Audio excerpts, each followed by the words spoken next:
Congress President Sonia Gandhi is addressing a rally in Lakhimpur in Assam. Let's listen. अपना ज्यादातर समय बर्बाद किया है। हमारे देश की गंगा जमुना तहजीब को मजबूत करने की बजाय उसे कमजोर करने का काम किया है और आज भी इसी काम में लगे हैं। आज हमारे विरोधी भाजपा एजीपी के लोग देश भर में घूम घूम कर अपनी तारीफ के पुल बांध रहे हैं, बड़ी बड़ी बातें कर रहे हैं, लेकिन उनसे पूछना चाहिए कि जब केंद्र और यहाँ इस राज्य में उनकी सरकारें थी तब उन्होंने आपके लिए और देश के लिए क्या किया है। बातें बनाने और काम करने में जमीन आसमान का फर्क होता है।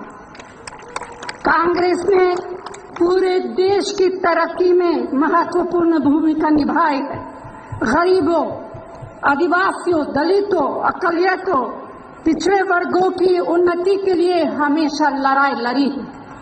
मेरी बहनें सशक्त हो, किसान भाइयों के जीवन स्तर में बदलाव आए, युवाओं का भविष्य उज्जवल हो, देश के एक एक नागरिक की जिंदगी में रोशनी आए, इसके लिए प्रधानमंत्री डॉक्टर मनमोहन सिंह जी के नेतृत्व में हमारी सरकार ने सामाजिक उत्थान जैसी योजनाएं लागू की, कानूनी अधिकार दिए जैसा कि पहले कभी नहीं हुआ।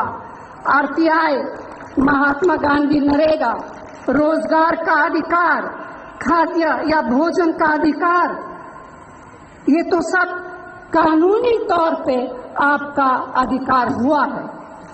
शेड्यूल कास्ट, खासकर शेड्यूल ट्राइब के भाई बहनों का जीवन स्तर ऊंचा उठाने, उनकी सेहत को बेहतर बनाने और उन्हें सम्मान की जिंदगी देने के लिए कई फायदेमंद कार्यक्रम लागू किए। इस वर्ग के छात्रों को सरकारी और निजी शिक्षा संस्थाओं में पढ़ाई के लिए खास सुविधाएं किए।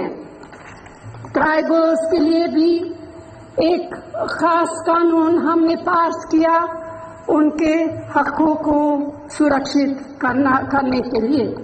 इसी तरह अकलियत समुदाय के ये लोग भी तरक्की करें, खूब आगे बढ़ें, उनकी जिंदगी में खुशहाली आए, इसके लिए 15 सूत्री कार्यक्रम लागू किया, जिसकी निगरानी प्रधानमंत्री जी खुद कर रहे हैं। मौलाना आजाद शिक्षा संस्थान के कॉर्पस को बढ़ाकर 3 गुना कर दिया है, जिससे रजिस्टर्ड मदरसों को धनराशि मुहैया कराया जा रही है और उनके बच्चों, खासकर लड़कियों के लिए स्कॉलरशिप की सुविधा दी गई है। हमारी यूपीए सरकार और असम में मुख्यमंत्री तरुण गोगोई जी की सरकार और उनके साथियों के नेतृत्व में हमारी कांग्रेस सरकार ने मिलकर इस राज्य की तरक्की के लिए जो काम किए हैं, जो संघर्ष किया, वे सब आपके सामने। मुझे मालूम है कि बाढ़ और मिट्टी के काटने से होने वाली मुश्किलों को आप लोग किस तरह झेलते हैं। इस समस्या को दूर करने के लिए हमारी सरकारों ने कई कदम उठाए हैं और डिक्रोंग और धेमाजी और मजूली जैसे यहाँ के कई इलाकों में फ्लड मैनेजमेंट का काफी अच्छा काम हुआ है। भाइयों और बहनों, कांग्रेस का नारा है हर हाथ शक्ति, हर हाथ तरक्की। इस चुनाव में हमने अपने घोषणा पत्र में सभी देशवासियों के लिए तमाम दूसरे वादों के साथ साथ स्वास्थ्य का अधिकार के जरिए दवा और इलाज की सुविधा का हमारा मुफ्त दवा और इलाज का सुविधा का हमारा वादा है। भूमिहीन और गरीब परिवारों के भाई बहनों के सिर पर छत हो, इसके लिए आवास के अधिकार का हमारा वादा है। बेसहारा बुजुर्गों, विधवाओं और विकलांगजनों की मुश्किलों को कम करने के लिए ही सम्मान की जिंदगी जीने के लिए पेंशन सुरक्षा का वादा है। बागानों में काम करने वाले कामगारों की जरूरतों को पूरा करने का हमारा संकल्प है।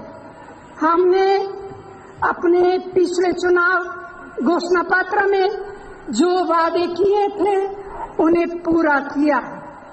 हम झूठे वादे नहीं करते हैं, झूठे वादे पर विश्वास नहीं करते हैं। हम जो कहते हैं उसे करते हैं। इसी तरह हम अपने 2014 के घोषणा पत्र के एक एक वादे को पूरी निष्ठा के साथ लागू करेंगे और ये मेरा वादा है आप सबको, ये मेरा वादा है, ये मेरा संकल्प है। इन सभी कामों को पूरा करने के लिए हमें आपका समर्थन चाहिए। तो आजकल भाजपा एजीपी के लोग देशभक्ति का खूब दौरा पीट रहे हैं। जैसे अभी मैंने शुरू में कहा, नॉर्थ ईस्ट के हमारे भाई बहन देशभक्ति का मतलब अच्छी तरह समझते हैं। मुझे पूरा विश्वास है कि आप उन लोगों के बहकावे में नहीं आएंगे और जो देशभक्ति के नकली नारे लगाकर सिर्फ सत्ता पर कब्जा करना चाहते हैं। और आपका फैसला मुझे विश्वास है कि आपका फैसला शांति, सद्भाव और विकास की राजनीति के समर्थन में होगा, कांग्रेस के समर्थन में होगा। और इन्हीं शब्दों के साथ मैं आप सबसे अनुरोध करती हूं कि चुनाव के दिन अपना एक एक वोट कांग्रेस को उम्मीदवार को देकर, हमारे सभी कांग्रेस को देकर और यहाँ रानी नारा और हमारे सभी कांग्रेस पार्टी के उम्मीदवारों को भारी बहुमत से जिताए।